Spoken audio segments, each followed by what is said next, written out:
Good morning friends. हमारे दिन की शुरुआत हो गई है। आज है 10 जुलाई 2025 एंड डे है 24 आउट ऑफ 60 हमारे IBPS PO pre plus mains की तैयारी का, जिसमें मैं आपको डेली अपनी टू डू लिस्ट शेयर करती हूँ और कोशिश करती हूँ टाइम एंड टाइमर के साथ अपनी दिन भर का रूटीन बताने की।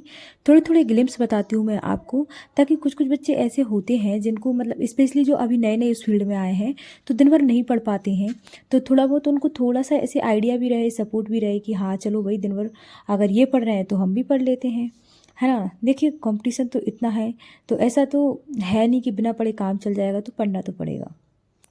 फर्स्ट ऑफ ऑल मैं टेबल अरेंज कर लेती हूँ मेरी, और टेबल अरेंज करने के बाद आप देख रहे होंगे कि मेरी आज टेबल पे एक नई डायरी और रखी है। दो डायरी मेरे पास पहले से थी, जिसमें एक में मैं डेली की टू डू लिस्ट बनाती हूँ, दूसरी डायरी जिसमें मैं मेरे मेजर रोड मैप जो होता है ना, जैसे 1 मंथ का या 15 दिन का, वो मैं उसमें लिखती हूँ। और अभी जो लिख रही हूँ मैं टू डू लिस्ट बना रही हूँ, इसमें मैं डेली की टू डू लिस्ट ही लिखती हूँ बस ओनली, और कुछ भी नहीं लिखती हूँ, है ना। और टू डू लिस्ट में आज आज और मैं ये टू डू लिस्ट फॉलो करने वाली हूँ। उसके बाद मैंने पहले ही डिसाइड कर लिया है कि कल से मैं थोड़ा सा चेंज करूँगी, बिकॉज मैं अपनी इंग्लिश के लिए जो टाइम डेवोट कर रही हूँ ना, वो थोड़ा सा कम दे रही हूँ, और मेरे इंग्लिश क्या है, वीक है, इसलिए मैं थोड़ा सा कल से इंग्लिश के लिए टाइम बढ़ा दूँगी, ठीक है। अच्छा, तो आज की टू डू लिस्ट में मेरा IBPS PO प्री का मॉक है, और नंबर सिस्टम की प्रैक्टिस करने वाली हूँ, क्योंकि मैं मेंस की जब प्रैक्टिस कर रही हूँ तो मुझे थोड़ा सा नंबर सिस्टम के जो कॉन्सेप्ट है वो लैग कर रहे हैं। हालांकि मैं नंबर सिस्टम के 2-3 बार रिवीजन कर चुकी हूँ, बट बार बार उसके जो बारीक कॉन्सेप्ट होते हैं ना, वो हम भूल जाते हैं। फिर मैं PO मेंस की रीजनिंग की PDF करूँगी या क्लास करने वाली हूँ, एंड देन लास्ट में मैं एडिटोरियल खुद से रीड करूँगी, फिर क्लास करूँगी, और उसके बाद लास्ट में मैं वही पढ़ने वाली हूँ, करंट अफेयर से मैंने आपको बता ही दिया है कि और ये जो मैंने वही मैं बता रही थी ना आपको कि मैं मेजर रोड में बना लेती हूँ डायरी में अलग से, कि मुझे 1 मंथ में क्या कवर करना है, तो ये मैंने लिख लिया था। और इसमें मैंने ऐसे लिखा था कि 3 टाइम्स में रिवीजन करने के लिए मुझे पर डे कितना पढ़ना पड़ेगा करंट अफेयर्स को, तो वही रोड मैप था वो। और वो मैंने इसलिए भी लिखा था ताकि मुझे डेली ना सोचना पड़े, मतलब क्लियर रहे मेरा कि हाँ भाई मैं डेली इतना करंट अफेयर्स पढ़ूंगी तो मेरा इतना कवर हो जाएगा। उसके बाद मेरी टू डू लिस्ट के अकॉर्डिंग मैं सुबह सुबह मॉक लगाती हूँ, और मॉक में इसलिए भी लगाती हूँ दोस्तों, मैं आपको सही बात बता दूँ, क्योंकि सुबह सुबह उठ के अगर मैं कुछ थ्योरी वगैरह पढ़ने लग जाती हूँ ना, जैसे एडिटोरियल और करंट अफेयर्स, देखो सबका अपना अपना तरीका होता है, किसी को सुबह उठते ही करंट अफेयर्स पढ़ना अच्छा लगता है, किसी को रिविजन करना अच्छा लगता है। लेकिन मैंने बहुत बार कोशिश करी है, मेरा भी मन होता है कि मैं सुबह उठ के या तो एडिटोरियल पढ़ूँ या करंट अफेयर्स पढ़ूँ, लेकिन मैंने जब भी कोशिश की है मुझे मतलब ऐसा ड्राउजी ड्राउजी सा फील होने लग जाता है। ऐसा लगता है कि मॉर्निंग के टाइम में हमारी 100% एफिशिएंसी होती है, अगर उसी टाइम हम मतलब थोड़ा ऐसे आलस में पढ़ेंगे तो फिर मज़ा नहीं आता। इसलिए मैं पहले ही मैं अपनी टू डू लिस्ट शेयर करती थी और अभी भी करती हूँ, तो मतलब अधिकतर मेरी टू डू लिस्ट में मॉर्निंग की शिफ्ट में मेरा मॉक ही इंक्लूड करती हूँ मैं। मॉक में क्या होता है, एकदम माइंड के मतलब ऐसे दिमाग के तार खुल जाते हैं जब हम मॉक लगाते हैं, तो उसमें रीजनिंग, इंग्लिश, फिर क्वांट, और ऐसे बिल्कुल दिमाग एक्टिवेट हो जाता है, बिल्कुल फुल फ्लैश एकदम फ्लो बन जाता है, मोमेंटम बन जाता है पढ़ने का, फिर पढ़ने में अलग ही मज़ा आता है। ये मेरा तरीका है, बाकी आप बताना आपका क्या तरीका है, आप पहले क्या पढ़ते हैं, आप मॉक प्रीफर करते हैं या करंट अफेयर्स पढ़ना प्रीफर करते हैं, मुझे ज़रूर शेयर करना, मुझे अच्छा लगेगा।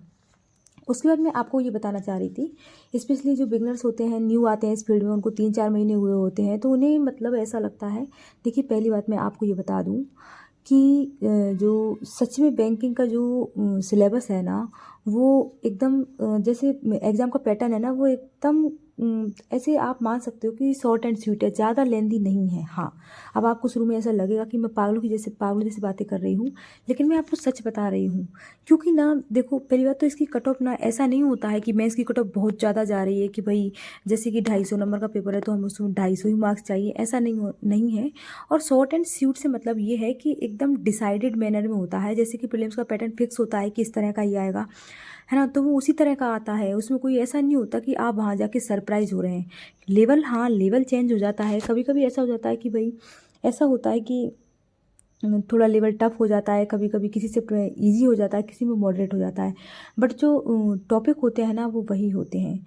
तो मैं इतना बता रही थी आपको कि अगर आप नए हैं इस फील्ड में और 2-3 महीने हुए हैं, तो फिर आपको तो ये बहुत ज़्यादा लग रहा होगा, फिर आपको लग रहा होगा कि देखिए अभी तो प्री में ही नंबर नहीं आ रहे, आप मॉक वगैरह लगाते होंगे, IBPS PO का लगाते होंगे, तो आपके 35 या 36, 30 या फिर 40 तक ही टच कर पा रहे होंगे मार्क्स, और आपको ऐसा लग रहा होगा देख देख के सिलेबस को कि हे भगवान इतना क्वांट, फिर DI भी पढ़नी है सब तरह की, जितनी देखो अलग अलग तरह की DI आती जाती हैं, अर्थमेटिक को कहाँ तक कवर करें, अर्थमेटिक को इतना पढ़ लिया उसके बाद भी सवाल नहीं बन रहे हैं, उसके बाद आप रीजनिंग पे आते हैं, फिर आपकी पजल में आप अटक जाते हैं। कोई पजल आप देखते हैं, यूट्यूब पे भी बहुत सारे बच्चे वीडियो अपलोड करते हैं, और आप लाइव मॉक वगैरह भी देखते होंगे बच्चों की, तो वहाँ भी आप देख के सोचते होंगे कि ये तो पजल 1.5 और 2 मिनट में बना दिए जा रहे हैं और मुझे पजल बनाने में 5-5 मिनट लग रहे हैं, तो फिर आप होपलेस हो जाते होंगे। फिर इंग्लिश में बिल्कुल ही नेगेटिव हो रहे हैं नंबर, तो फिर ऐसा नहीं करना है। देखिए, बिल्कुल मत सोचिए ऐसा, स्टार्टिंग में सबके साथ होता है।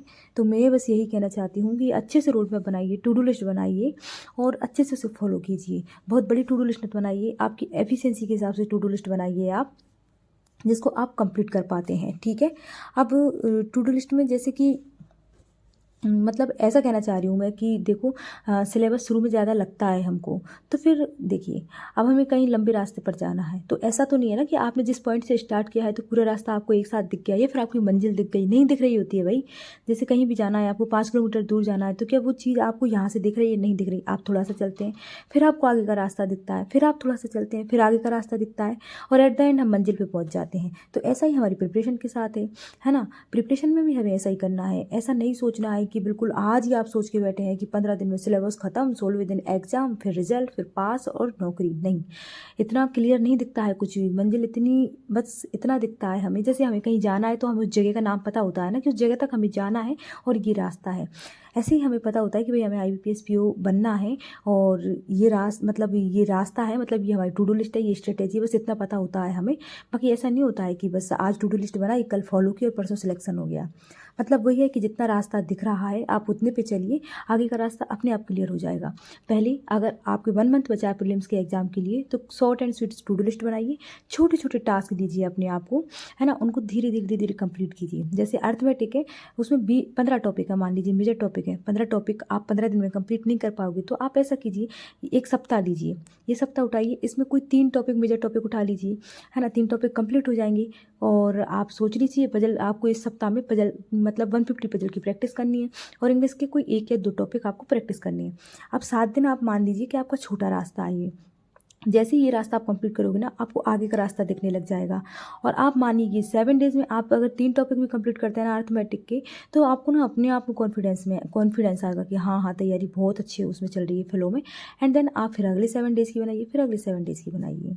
साथ ही साथ मैंने आपको मेरी पूरी दिनचर्या ही बनाई थी। आज मैंने दिन का खाना स्किप कर दिया था कि चलो भाई छुट्टी मनाते हैं, इसलिए मैंने मेरे हस्बैंड से बोला था कि चलो कुछ बाहर अच्छा सा खाना खिला के लाओ। बाहर खाना खाने चले गए थे हम। उसके बाद रेस्ट वेस्ट करके फिर वही मेरी टू डू लिस्ट को फॉलो किया मैंने। शाम को मैं करंट अफेयर्स पढ़ने बैठ गई थी, और करंट अफेयर्स पढ़ते पढ़ते ना मुझे फिर से मतलब एक सा उदासी सी महसूस होने लग जाती है कि क्या यार करंट अफेयर थ्योरी, तो बीच बीच में मैं कैलकुलेशन करने लग जाती हूँ। इस तरह मेरा दिन एंड हो जाता है।